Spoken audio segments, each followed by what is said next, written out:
I am going to live a no compromise life. And that's what I want to talk to you guys about. The reason most people live a life that's average, that's pathetic, that's mediocre and boring is because you begin to compromise the things that you value, or at least you say you value, right? Think about this. Like, would you ever allow your kids, when they say like, I want to be a firefighter, a police officer, I want to be an astronaut, I want to be whatever. Would you ever say like, no, you shouldn't. You should just settle down for a nice little office job that just gets you by? You wouldn't. If they say they want to be the next Elon Musk and create a rocket that takes people to Mars, you would encourage that. You would inspire that. You would motivate that in them. Yet you begin to compromise the goals and dreams that you have. You begin to negotiate them away. And I often wonder to myself why you would do this. You only get one run at life, you know. There is no second run. There is no trial run. If you think this is a trial run, my second time around, I'm really going to go all in. You're not. This is it. And so if you are here and you've got goals and dreams, why would you ever compromise? I've got my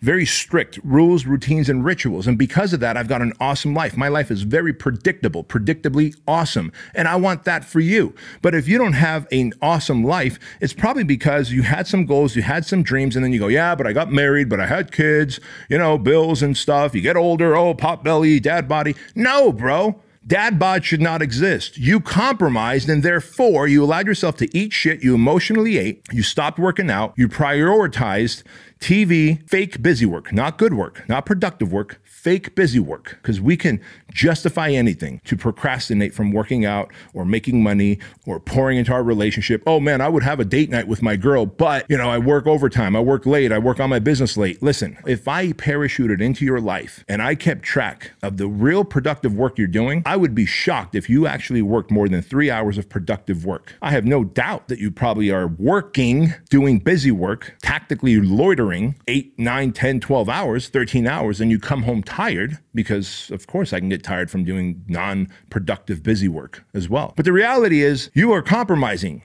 If you want better health, if you want to make more money and have financial security, if you want to have a deep, meaningful relationship with your honey, but then you begin to compromise the things that you need to do to get there, and you negotiate them away because, well, I'm tired, because I don't feel like it. It's not realistic to be a millionaire or to be that lean at this age. It's not realistic. Who the fuck says you have to be realistic like everybody else? Mediocre people don't want anything other than realistic. I am unrealistic in my expectations. I am relentless in the pursuit of my life's goals. I am rigid and I never compromise. And I'm asking you to do the same, because the worst thing you could have on your deathbed is regret for all the things that you compromised against in exchange for a mediocre, average, pathetic, boring life. Regret is a byproduct of compromising your goals and dreams in exchange for a boring, pathetic, mediocre, average life. Who the fuck wants that? I don't want that for you, fellas. What do you do to begin to live a no compromise life? And that's what I want for you.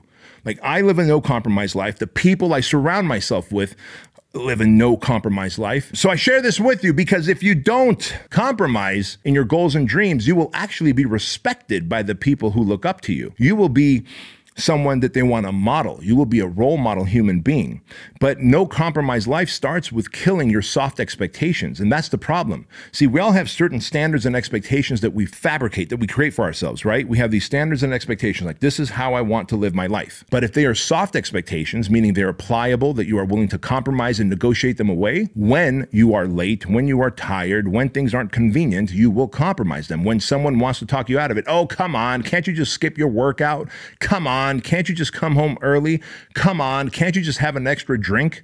Come on, can't you just stay awake an extra hour? And if you go yes to that because you are compromising against your core values and character, against your goals and dreams in life, you become a piece of shit who will die with regret. On the flip side, I want to die, and I want you to die when you're old and ripe with these amazing memories.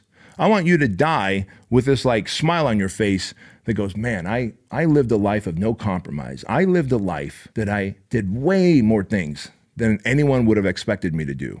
I achieved so much. I had so many great experiences. I've got such great memories, and I wouldn't change a thing. Like, that's how I want to die. Not with regret that I died fat, or I died sick, or I died broke, or I died without having loving up my family enough. What a pathetic way to go, man.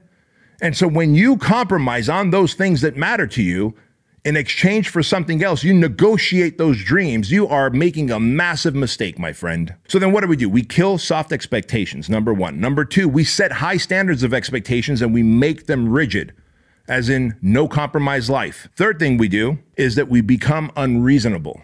Now, I know this is going to shake some people up because everybody around you is like a crop duster, right? If you read my book, Man Up, then you know I talked about crop dusters and fighter jets.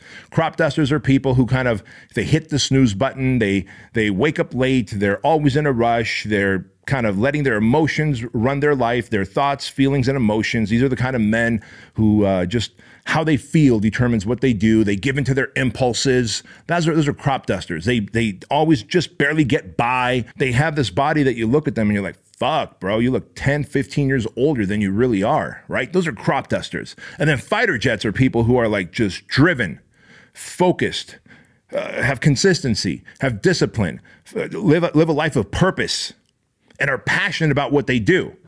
Like they are unreasonable. And I need you to become unreasonable to live a no compromise life. And if you are willing to do that, then you will have an amazing life.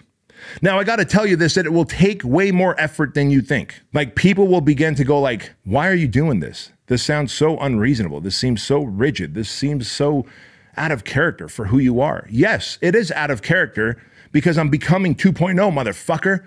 I'm becoming a higher version of myself. I'm becoming the idealized man. I want to become the man that my children look up to and idealize.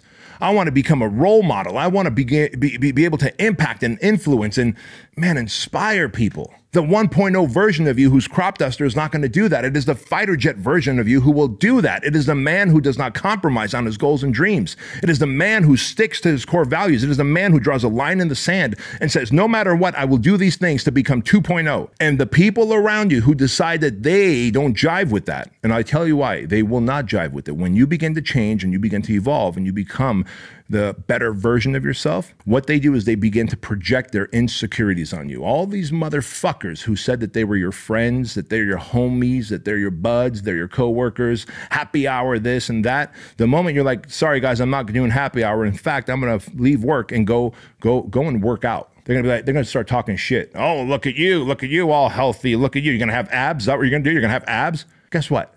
Go look at you. You're gonna have titties? You're gonna have fucking diabetes? You're going to die of cancer. You're going to have anxiety and depression because you're such a piece of shit, that you degenerate motherfucker, right? How dare anybody talk shit on someone who is trying to level up in their life, in their marriage, as a father, in their personal income, in their health, in their mindset? How dare they? That society has gotten to a place that when you try and better yourself, that they will fucking throw shade on you. I believe that you have the right to throw shade right back. And you just slap their fucking gelatinous little titties and go, look at this. I could fucking milk you, bro. I could milk your little titties. So I'm going to go to the gym and build some fucking pecs while you go and drink booze and pump out estrogen. Now, listen, man, I'm not trying to say you ought to be that level of an asshole. I can be that level of an asshole because I am, and I'm passionate and I give a shit. And if you want to, you should. But I am saying be unreasonable in your expectations. I don't take shit from anyone. I don't want you to take shit from anyone like that because you only live one life, right? But I'm telling you right now, guys, it is going to be more difficult than you think because people are going to throw shade. People are going to talk shit. Your limiting beliefs are going to try and talk shit on you. Like your version 1.0 of yourself, your inner critic, your inner bitch, that bitch voice that we all have at the project, we call it the inner bitch and the inner beast, which is the critic and the advocate, right? Your beast is your advocate and your inner bitch is your critic. Your 1.0 version is going to try and negotiate with your 2.0 version and say, no, don't evolve, don't grow, don't change. Go back to the loser that you were. Just have another drink, watch TV for another hour, eat that fucking ding dong, and then chase it down with a Twinkie. Sick motherfucker. So I'm here to tell you that it will take longer. It will be more difficult. It will require more effort on your part. But you know what I can tell you about that? When you do the hard things, you will have a happy and easy life. But if you constantly choose to take the path of easy and negotiate and compromise, you will have a hard life that ends with regret. So I'm here to tell you that if you live a no compromise life, if you become unreasonable in your expectations, find a group of fighter jets to belong to and no more fucking crop dusters, you will become the 2.0 that you deserve to become and that your family deserves to have as a leader.